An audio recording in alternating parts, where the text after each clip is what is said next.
नमस्कार दोस्तों, हमारे चैनल आरोग्य आयुर्वेद में आपका स्वागत है।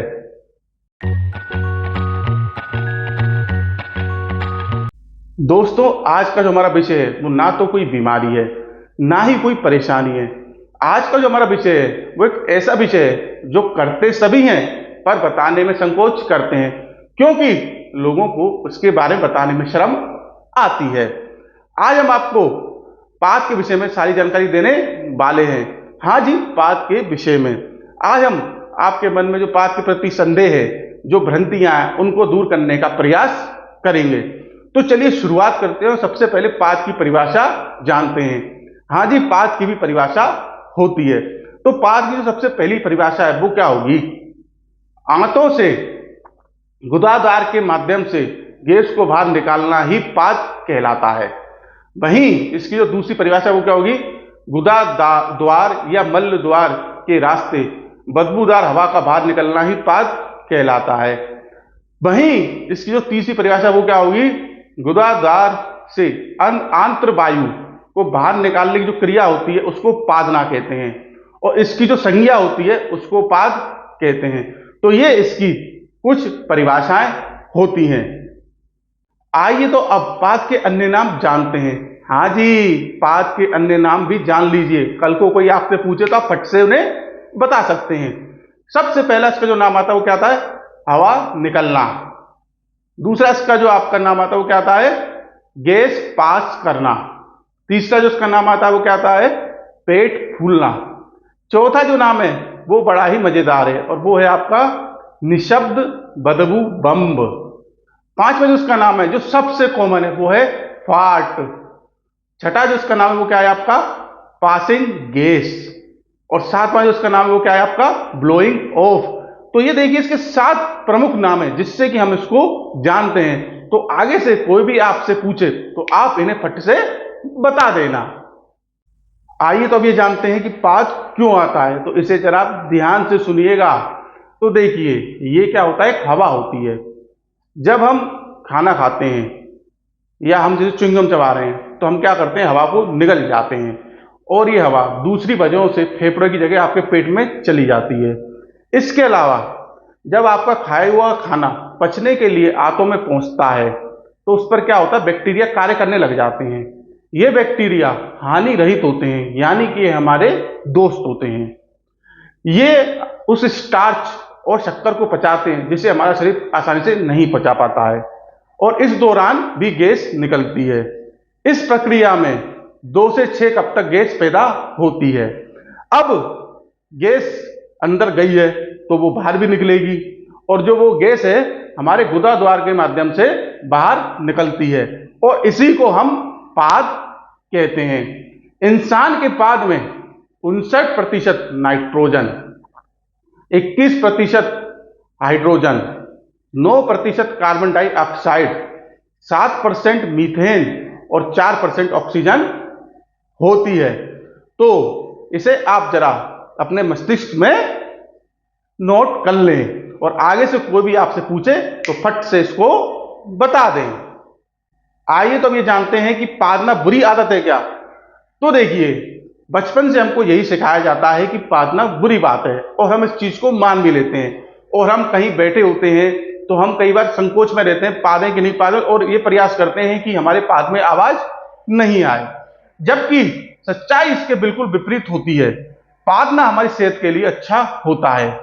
पाद ये दर्शाता है कि आपका जो पाचन तंत्र है वो सही से कार्य कर रहा है, आपके भोजन में पर्याप्त मात्रा में फाइबर मौजूद है, इसके साथ ही आपके शरीर में अच्छी मात्रा में पाचक बैक्टीरिया भी हैं। तो इसलिए पादना बुरी आदत नहीं होता है। आइए तो अब ये जानते हैं कि कितना पाद मारना सामान्य है। तो देखिए, एक व्यक्ति औसतन एक दिन में 14 से 23 बार पाद मारता है।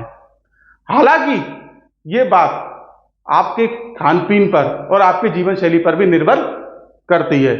एक दिन में 25 बार तक पाद मारना सामान्य है। अगर आप इससे ज्यादा पाद मारते हैं तो फिर इसको ज्यादा गैस पास करना कहा जाएगा। पाद में बदबू क्यों आती है?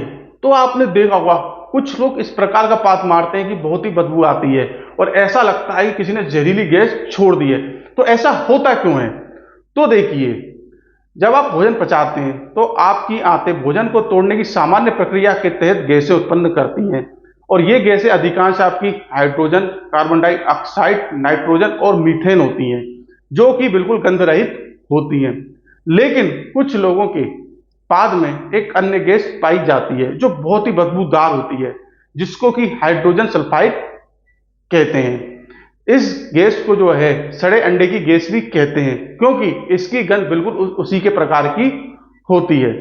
जब आप इस प्रकार का भोजन करते हैं या इस प्रकार की चीजें खाते हैं जिनमें सल्फर की मात्रा अधिक होती है, तो आपकी जो आंतें हैं वो हाइड्रोजन सल्फाइड का अधिक उत्पादन करती हैं, जिसके कारण आपके पास में ज्यादा बदबू आती है।